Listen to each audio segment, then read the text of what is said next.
Hai teman-teman, namaku Putri. Sekilas, aku seperti gadis SMA biasa yang punya teman juga punya musuh. Tapi nyatanya, aku bukan gadis biasa. Aku mempunyai kebiasaan yang aneh, tapi itu bukan datang dari diriku. Kebiasaan aneh itu sampai mengancam keselamatan kedua orang tuaku. Dan karenanya, orang tuaku berusaha menyingkirkanku. Mereka meninggalkanku, mereka membuangku. Jadi, semua itu berawal dari kejadian-kejadian di sekolahku. Berawal dari Bobby. Bobby adalah teman sekelasku. Dia orang yang sangat menyebalkan, cupu, dan seperti, binatang peliharaan guru biologi kami. Saat itu, kebetulan guru biologi memberikan tugas kelompok pada semua siswa. Dan aku gak tahu kenapa guru kami menjadikan aku dan Bobby satu tim. Aku sungguh benci satu tim dengan Bobby. Aku dan Bobby tidak pernah dekat. Bahkan ngobrol pun tidak pernah. Banyak juga siswa yang tidak suka dengannya. Karena dia termasuk orang yang pintar sekali menjilat. Memutar balikan fakta. Dan sekarang, aku pun menjadi korbannya. Harusnya, dalam tugas yang diberikan guru biologiku menjadikan kesempatan buatku untuk menaikkan nilaiku. Kenapa aku bisa bilang begitu? Ya karena ide dan konsep proyek semuanya dariku. Sedangkan Bobby, dia sama sekali tidak menyumbang ide. Kalau istilah kasarnya, dia hanya nebeng nama doang buat dapat nilai. Tapi usahaku, ideku, konsepku, semuanya sia-sia. Karena Bobby telah memutar balikan fakta. Bobby bilang ke guru kalau semua ide dan konsep itu berasal dari dirinya. Bahkan, dia juga bilang kalau aku tidak pernah ikut mengerjakan tugasnya. Akhirnya yang terjadi, aku mendapatkan nilai E, sedangkan Bobby mendapatkan nilai A beserta pujian-pujian dari guru. Saking kesalnya, aku merencanakan balas dendam pada Bobby. Aku akan berpura-pura senang dengan prestasi dia, dan aku akan memberikan sebuah kado padanya. Rencananya, aku akan menaruh box kado itu di lokernya, dan saat dia buka, boom! Tubuhnya akan berlumuran cat, dan saat itu juga aku akan merekamnya dari kejauhan. Aku akan membuat dia benar-benar malu di hadapan semua orang. Tapi, saat aku meletakkan box kado, tiba-tiba ada suara-suara yang membisikiku. Padahal, saat itu tidak ada siapapun di sebelahku. Semakin lama, suara itu semakin terdengar jelas di telingaku. Jangan letakkan box itu di sana. Bobby orang yang sangat baik. Kamu suka kan dengannya? Suara itu terus menghantuiku sampai akhirnya Bobby datang dan suara itu bilang, "Itu Bobby sudah datang. Cepat sana, cium dia." Tanpa pikir panjang, sambil membawa box kado, aku berlari ke arah Bobby dan mencium pipinya. Jelas Bobby sangat kaget. Begitu juga denganku. Semua siswa langsung memperhatikan tingkahku. Karena malu, aku pun berlari ke kelasku. Rencanaku untuk balas dendam pada Bobby semuanya gagal. Di kelas aku diam, berusaha mencerna kejadian yang tadi menimpaku. Tidak lama, guru matematika datang. Aku berusaha mengikuti pelajaran dengan baik. Tapi, lagi-lagi suara itu datang. Kali ini, dia menyuruhku memberikan box kado itu pada guru matematika. Rasanya, aku tidak bisa mengontrol diriku sendiri. Saat itu juga, aku langsung memberikan box kado dan ya, bisa kalian bayangkan betapa bingungnya guruku. Setelah berpikir beberapa detik, akhirnya guruku membuka box itu dan boom! Semua tubuhnya berlumuran dengan cat. Guruku sangat marah denganku, sedangkan teman-temanku semuanya menertawaiku. Akhirnya aku dipanggil guru BK. Saat sampai di ruangan BK, aku berpikir apakah guruku akan percaya kalau sebenarnya itu bukan perbuatanku. Aku hanya mengikuti suara-suara yang telah menghantuiku. Setelah itu, guru BK ku datang. Dia sangat terkejut saat melihat mejanya yang berantakan. Tanganku tiba-tiba memegang gunting, dan aku memecahkan figura foto keluarga guruku.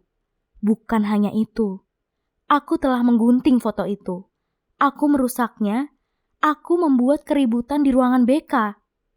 Sungguh, percayalah teman-teman, itu semua bukan perbuatanku. Melihat sikapku yang sudah sangat keterlaluan, akhirnya kedua orang tuaku dipanggil. Guruku menceritakan semua perbuatanku. Bukannya membelaku, orang tuaku malah balik memarahiku. Tidak seperti biasanya aku melakukan hal yang bodoh. Karena memang sebelum-sebelumnya aku terkenal dengan siswa yang pintar dan punya attitude yang sangat baik. Akibat perbuatanku, akhirnya aku diskors selama seminggu. Kedua orang tuaku masih marah denganku. Mereka masih tidak habis pikir kenapa aku bisa senakal itu. Aku tidak berani membicarakan yang sebenarnya. Karena aku yakin mereka, orang tuaku, pasti tidak akan percaya denganku. Keesokan paginya, saat aku bangun dari tidur, tiba-tiba aku sudah berada di kebun bunga ibuku. Dan aku sudah merusak semua bunga yang ada di sana. Bukan itu saja. Rupanya, semua tanganku sudah berlumuran dengan darah karena tergores oleh duri-duri dari tanaman. Belum lagi, cat yang menempel pada semua bajuku. Ternyata, semalam aku menghancurkan pekerjaan ayahku. Kebetulan, ayahku seorang seniman lukis. Dan aku telah merusak lukisan-lukisan yang harusnya hari itu juga selesai. Melihat kondisiku yang semakin lama semakin tidak jelas, akhirnya orang tuaku membawaku ke psikolog. Sesampainya di sana, psikolog mulai melakukan terapi padaku. Dia mencoba membuatku merasa tenang dan kemudian menanyakan semua hal yang terjadi padaku. Aku pun menceritakan semuanya. Aku bercerita kalau akhir-akhir ini ada suara-suara yang telah menggangguku. Aku juga bercerita kalau sebenarnya itu semua bukan aku yang melakukannya. Mendengar itu, entah kenapa ibuku langsung menangis. Ayahku mencoba menenangkan ibuku.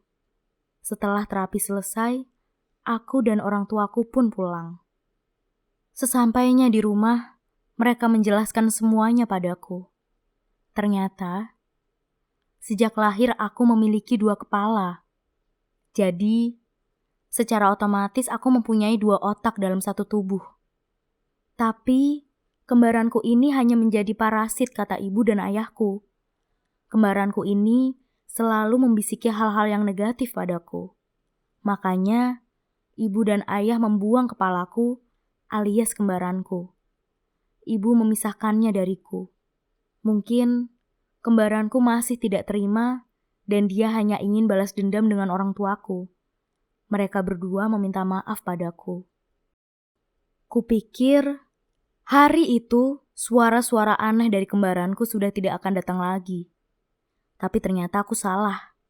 Di tengah malam, tiba-tiba aku mendengar suara ibuku yang berteriak minta tolong. Dan setelah itu, tiba-tiba aku mendapati diriku yang sedang memegang sebuah panci berisi air panas. Aku seperti akan menyiram ibuku dengan air panas itu. Beruntungnya, ibuku mengetahuinya dan segera membangunkan ayah. Kalau tidak, aku sudah menjadi pembunuh orang tuaku sendiri. Melihat itu, aku semakin yakin kalau itu adalah perbuatan kembaranku. Akhirnya, setelah kejadian itu, ayah dan ibuku memperlakukan seperti, maaf, anjing. Setiap malam, mereka akan mengunciku dalam kamar. Bukan hanya itu saja, mereka sudah memasang pintu besi seperti dalam penjara. Please, aku bukan orang gila.